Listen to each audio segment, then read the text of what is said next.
بسم اللہ الرحمن الرحیم۔ السلام علیکم، میں ہوں گلفام چودھری۔ آپ دیکھ رہے ہیں میرا فیس بک پیج اور یوٹیوب چینل۔ پاکستان میں ہونے والی کچھ عام ترین ڈیولپمنٹ آپ کے سامنے رکھتے ہیں۔ فرسٹ آف آل، مراد سعید کی جانب سے ایک خوفناک انکشاف سامنے آیا ہے۔ جس طرح سے آپ کو پتہ ہے کہ پچھلے کئی ماہ سے جب سے عمران خان صاحب کی حکومت گرائی گئی اور بالخصوص جب سے ان کو پابند سلاسل کیا گیا، ان کو بہت سی آفرز کی گئیں۔ ان کو یہاں تک کہا گیا کہ آپ ملک چھوڑ جائیں، ہمیشہ کے لیے چلے جائیں، کبھی کہا گیا کچھ سالوں کے لیے ہی چلے جائیں تو آپ کے سارے کیسز ختم کروا دیے جائیں گے اور آپ کو دوبارہ بھی سیاست میں انٹری کی اجازت دے دی جائے گی۔ فی الوقت آپ پر کانٹا لگا دیا گیا ہے۔ تو یہ کہنے والے افراد جو تھے انہوں نے بہت سی ایسی ڈیلز آفر کی۔ ایٹ دین جب ان کو کوئی نتیجہ نہیں ملا تو انہوں نے جب ایک دھمکی دی تھی خان صاحب کو کہ اگر آپ ہماری بات نہیں مانیں گے تو ہم آپ کی فیملی جو ہے اس کو بھی گرفتار کر لیں گے۔ اور ایٹ دین ہم نے دیکھا کہ بشرا بی بی کو گرفتار کر لیا گیا اور ساتھ ہی ساتھ باقی فیملی کو بھی واضح طور پر پیغام دیا گیا کہ اگر عمران خان صاحب ہماری بات نہیں مانتے، اگر خان صاحب ہماری بات کو نہیں سنتے، ہماری دی گئی انسٹرکشن کو فالو نہیں کرتے تو آپ کے لیے مشکلات پیدا ہو سکتی ہیں۔ تو یقین طور پر الارمنگ ہے کسی بھی بندے کے لیے جو اپنی فیملی کی فکر رکھتا ہو۔ اب مراد سعید صاحب نے جو انکشاف کیا ہے، انہوں نے کہا کہ خان صاحب کو 3 آپشن دیے گئے تھے۔ اب وہ آپشن کون سے تھے؟ فرسٹ آف آل، مقتدرہ کے معطوب قرار دیے گئے افراد، یعنی وہ لوگ جو اس وقت روپوش ہیں یا وہ لوگ جو طاقتور لوگوں کو پسند نہیں ہیں، ان کی طرف سے دیے گئے جو نام تھے، جن میں مراد صاحب کہتے ہیں کہ میرا نام سر فہرست تھا۔ مراد صاحب کہتے ہیں کہ میرا نام سر فہرست تھا، تحریری معافی مانگیں اور ہمیشہ کے لیے سیاست سے کنارہ کشی اختیار کر لیں۔ اپنے خاندان کے کسی بھی فرد کو آگے لایا جا سکتا ہے لیکن وہ کبھی بھی دوبارہ سیاست میں نہیں آئیں گے۔ اٹس مین دیٹ کہ خان صاحب کو بتایا گیا، سمپل الفاظ میں آپ کو بتاؤں، کہ وہ لوگ جو اسٹیبلشمنٹ کو پسند نہیں ہیں ان کو آپ سیاست سے ریٹائرمنٹ کا اعلان کروائیں اور ان کے کسی اور فرد کو، ان کے باپ کو، ان کے بیٹے کو، ان کے بھائی کو سیاست میں آنے کا وہ اعلان کر دیں، ہمیں کوئی objection نہیں ہوگا، لیکن وہ خود ذاتی طور پر سیاست سے الگ کا اعلان کریں۔ دوسری شرط اس میں یہ تھی کہ اگلے 3 سال کے لیے عمران خان صاحب بنی گالہ میں قید رہیں گے۔ پارٹی یا انتخابات جیتنے کے نتیجے میں بننے والی تحریک انصاف کی حکومت کو کسی قسم کا مشورہ سیاسی یا حکومتی امور کے متعلق نہیں دے سکیں گے۔ اٹس مین دیٹ کہ خان صاحب کو کہا جا رہا تھا کہ وہ 3 سال کے لیے اپنی پارٹی سے علیحدہ ہو جائیں۔ تیسرا مطالبہ کہ عمران خان صاحب کو دیے گئے نام جن میں سے کسی ایک کو وہ اگلا وزیر اعظم نامزد کر دیں گے، یعنی خان صاحب کو 3 نام دیے جائیں گے اور وہ ان تینوں میں سے کسی ایک کو اگلا وزیر اعظم منتخب کریں گے، اور یہ فیصلہ عمران خان کی جانب سے کیا جائے گا اور تاثر بھی یہی دیا جائے گا، یہ فیصلہ خان صاحب نے کیا ہے۔ 1 سال تک اس حکومت کی کارکردگی کو جانچا جائے گا، اس کے بعد عمران خان اور تحریک انصاف کے مستقبل کا فیصلہ ہو جائے گا۔ اب جب یہ باتیں بتائی گئی بشرا بی بی کو کہ آپ بتائیں خان صاحب کو، تو بشرا بی بی نے ان باتوں سے انکار کیا۔ انہوں نے کہا کہ آپ خان صاحب سے خود بات کر لیں، میں ایسی کوئی بات ان سے نہیں کروں گی۔ اب ایک لمحے کے لیے سوچئے کہ وہ لوگ جو زمین پر خدا بن کے بیٹھے ہیں، وہ لوگ جو زمینی خدا کہلاتے ہیں اور لوگوں کے ہونے نہ ہونے کا فیصلہ کرتے ہیں، کس نے کب تک اقتدار میں رہنا ہے، کس کو کب چھٹی کروانی ہے، کس کے ساتھ کب کیا سلوک کرنا ہے، کس کو کب وزیر اعظم سے، سابق وزیر اعظم اور سابق وزیر اعظم سے ایک ملزم اور ملزم سے مجرم تک کا سفر کب کروانا ہے، یہ وہ فیصلہ کرنے والے لوگ ہیں جو کہتے ہیں کہ 1 سال، یعنی اگر وہ الیکشن کے ذریعے، واضح طور پر ان کا پیغام ہے کہ اگر آپ کی پارٹی الیکشن کے ذریعے بھی اقتدار میں آتی ہے پھر بھی ہم آپ کو 1 سال آپ کی کارکردگی کو دیکھا جائے گا اور اس کے بعد فیصلہ کیا جائے گا کہ عمران خان اور پاکستان تحریک انصاف کا سیاسی مستقبل کیا ہوگا۔ تو میرا خیال ہے کہ یہ بہترین وقت ہے عوام کے لیے، بہترین وقت ہے قوم کے لیے، بہترین وقت ہے پاکستان تحریک انصاف کے تمام تر کارکنان کے لیے کہ 8 فروری کو ووٹ کی طاقت سے بتائیں کہ آپ کی پارٹی کا فیصلہ یا عمران خان صاحب کے سیاسی مستقبل کا فیصلہ آپ کا ووٹ کرے گا، نہ کہ طاقت کے نشے میں دھت چند افراد کریں گے۔ یہ پیغام یہ امتحان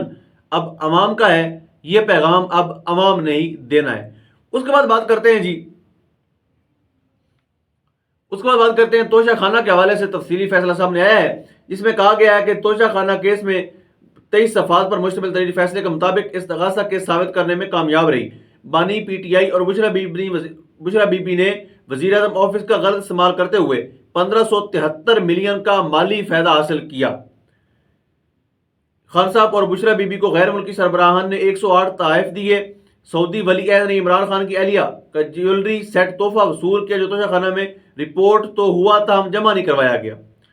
تحفے کی قیمت کا تعین کرنے والے پرائیویٹ ماہر پر بشرا بی بی نے اثر رسوخ استعمال کیا اور سیٹ 90 لاکھ روپے میں حاصل کیا، جبکہ اصل قیمت 3 ارب 16 کروڑ سے زائد تھی۔ اور ساتھ میں یہ بھی کہا جا رہا ہے تفصیلی رپورٹ کے اندر کہ خان صاحب کے کہنے پر انہوں نے قیمت کم لگائی تھی۔ اب سوچنے کی بات ہے، سمجھنے کی بات ہے کہ ایک شخص جو 3.5 سال اقتدار میں رہا، اس کے خلاف آپ کو کوئی کرپشن کا کیس نہیں ملا تو آپ تحائف کو اٹھا کے لے آئے، اور ایک ایسا شخص جس نے توشہ خانہ کی قیمتوں کا جو تعین تھا وہ 20% سے 50% کیا، اور جو بھی چیز پرچیز کی اس کو پراپر تھرو چینل ڈاکومنٹڈ اور 50% پے کرنے کے بعد لی، وہ آپ کے لیے ناقابل قبول ہے۔ لیکن جو لوگ BMW لے کر گئے، جو لوگ آج انہی پر اپنے پولیٹیکل جلسے کر رہے ہیں اور دوبارہ سے 4 سال مفرور اشتہاری بھگوڑے رہنے کے باوجود بھی دوبارہ وزیر اعظم بننے کے لیے پر تول رہے ہیں، ان کو آپ نے توشہ خانہ کی BMW کی چھٹی دے رکھی ہے، لیکن ایک گھڑی یا وہ جیولری سیٹ، یعنی کوئی ایسا جیولری سیٹ ہے جس کی قیمت 90 لاکھ لگ رہی ہے اور وہ 3 ارب کا ہے، تو کوئی احمق ہی ہوگا جو 3 ارب 16 کروڑ کے سیٹ کی قیمت صرف 90 لاکھ لگا رہا ہے۔ لیکن غالباً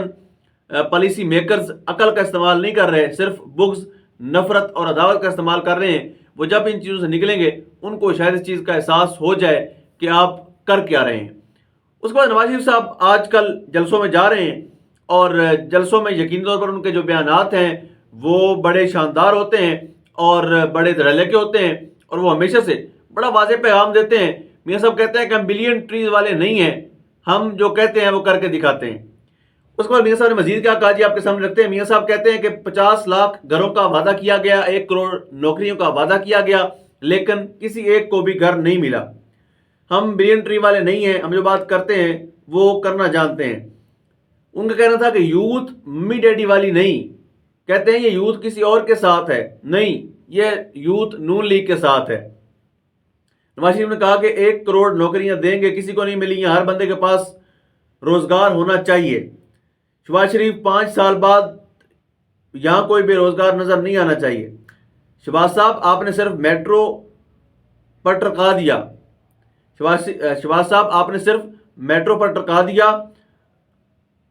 آپ نے میٹرو پر ٹرکا دیا۔ انہوں نے مزید کہا کہ فیصل آباد دائیں بائیں موٹر وے اور کتنی موٹر وے ہونی چاہیے، آپ اب نہیں تو کب ان کو بنائیں گے؟ یعنی نواز شریف صاحب نے اپنے خطاب کے دوران شہباز شریف کو مخاطب کر کے کہا کہ آپ ان کے لیے کام کریں، ان کے رول پلے کریں اور ان کے لیے ترقی کریں۔ یہ یاد رکھیں کہ نواز شریف صاحب اس شہباز شریف کو کہہ رہے ہیں جس کے 16 ماہ کے اقتدار کے اندر عوام کا جینا اجیرن کیا گیا، جس کے 16 ماہ کے دور اقتدار کے اندر عوام کی زندگی مشکل ترین کر دی گئی، چیزوں میں 100% تک اضافہ کیا گیا۔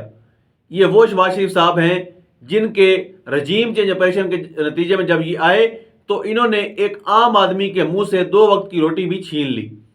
یہ اس شہباز شریف صاحب کو مخاطب کر کے کہہ رہے ہیں کہ آپ ان کو سہولیات دیں۔ اس کے بعد جی مریم نواز صاحبہ کی بھی بڑا زبردست بیان سامنے آیا جی، وہ بھی آپ کے سامنے رکھتے ہیں۔ وہ کہتی ہیں کہ جی مریم نواز مسلم لیگ نون، مریم نواز صاحبہ کہتی ہیں کہ مسلم لیگ نون الزامات کی نہیں خدمت کی سیاست کرتی ہے۔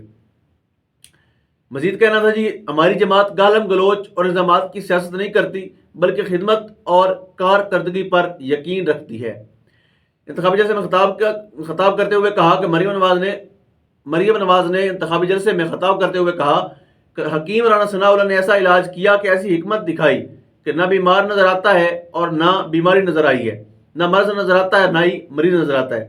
اور ایک بات یاد رکھیں، مسلم لیگ نون کی جو سیاست ہے نا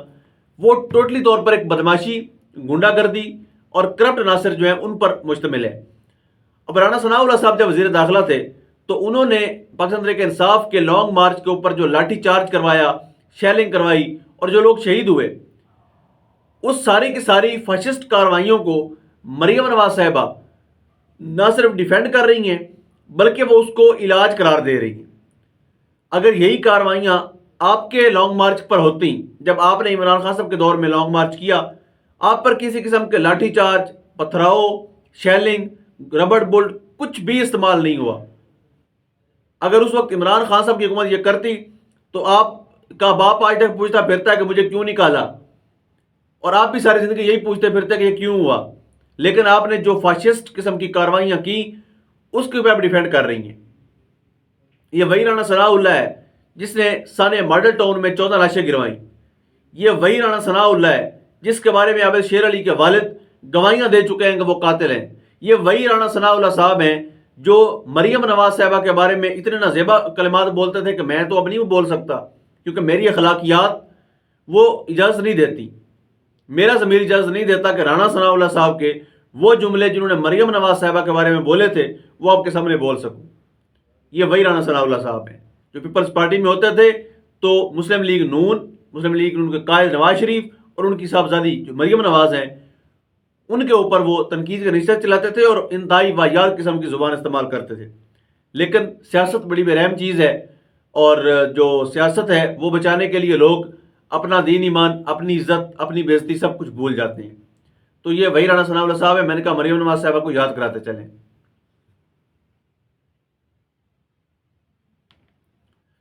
اس کے بعد بات کریں گے بلاول بھٹو زرداری صاحب، جنہوں نے کہا ہے کہ ہمارے پاس جو ہے ملکی استحکام کی پالیسی موجود ہے۔ مزید بلاول صاحب کا کیا کہنا تھا آپ کے سامنے رکھتے ہیں۔ بلاول صاحب کہتے ہیں جی کہ ملک کو معاشی بحران سے نکالنے کے لیے پلان تیار کر لیا۔ مزید کہتے ہیں کہ بلاول بھٹو نے کہا کہ پی پی کے مخالف آپ کو نفرت کی سیاست میں تقسیم کرنا چاہتے ہیں، آپ کو مذہب، لسانیت، قومیت کی بنیاد پر تقسیم کرنا چاہتے ہیں، مگر 8 فروری کو منتخب ہو کر تقسیم اور نفرت کی سیاست کا خاتمہ کروں گا۔ تو بلاول بھٹو صاحب آپ کے لیے سمپل سا سوال یہ ہے کہ 16 ماہ کی حکومت کے اندر آپ وزیر خارجہ تھے اور آپ کے ہی جو وزیر اعظم تھے انہوں نے پاکستان تحریک انصاف کے خلاف جب یک طرفہ کارروائیاں شروع کی اور سیاسی انتقام کا نشانہ بنانا شروع کیا تو آپ نے اس پر کوئی ایک سٹیٹمنٹ نہیں دی۔ آپ نے ایک بار بھی یہ نہیں کہا کہ یہ سیاست میں یہ غلاظت نہیں ہونی چاہیے، سیاست میں یہ انتقام نہیں ہونا چاہیے، سیاست اعلیٰ ظرفی کے ساتھ کرنی چاہیے۔ آپ نے بالکل بھی ایسا کوئی بیان نہیں دیا۔ آج جب الیکشن ہے تو الیکشن کے اندر آپ اپنے آپ کو ایک فرشتہ بن کر شو کرنا چاہتے ہیں، تو معذرت کے ساتھ یہ قوم اب اندھی نہیں رہی، ان کی آنکھوں کے آپریشن ہو چکے ہیں اور یہ جانتے ہیں پہچانتے ہیں کہ بلاول بھٹو زرداری ہوں، شہباز شریف صاحب ہوں، نواز شریف صاحب ہوں، مولانا فضل الرحمان ہوں، اسود یار ولی ہوں، یہ سارے کے سارے ایک ہی سکے کے دو رخ ہیں اور انہوں نے مل کر ہی دوبارہ چلنا ہے۔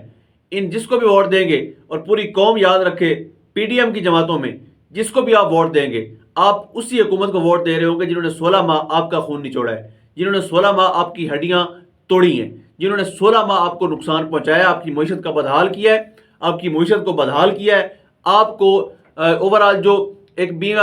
کنٹری